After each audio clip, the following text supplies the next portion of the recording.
ตอนนั้นว่าพี่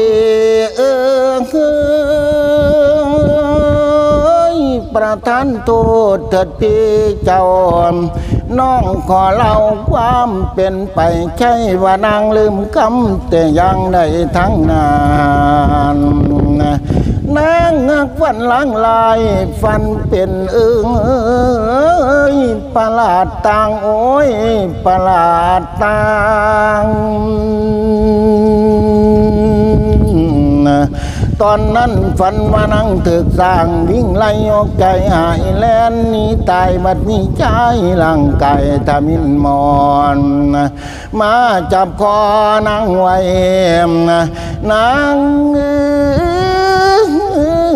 ตกใจโอ้ยในห้อง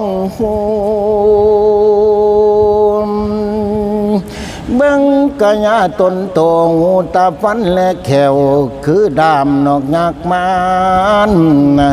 ใจมาเจียงยานมนนันก่อชีวิตมันมอไข่คำผิดต่อมาจีตั้งนั้น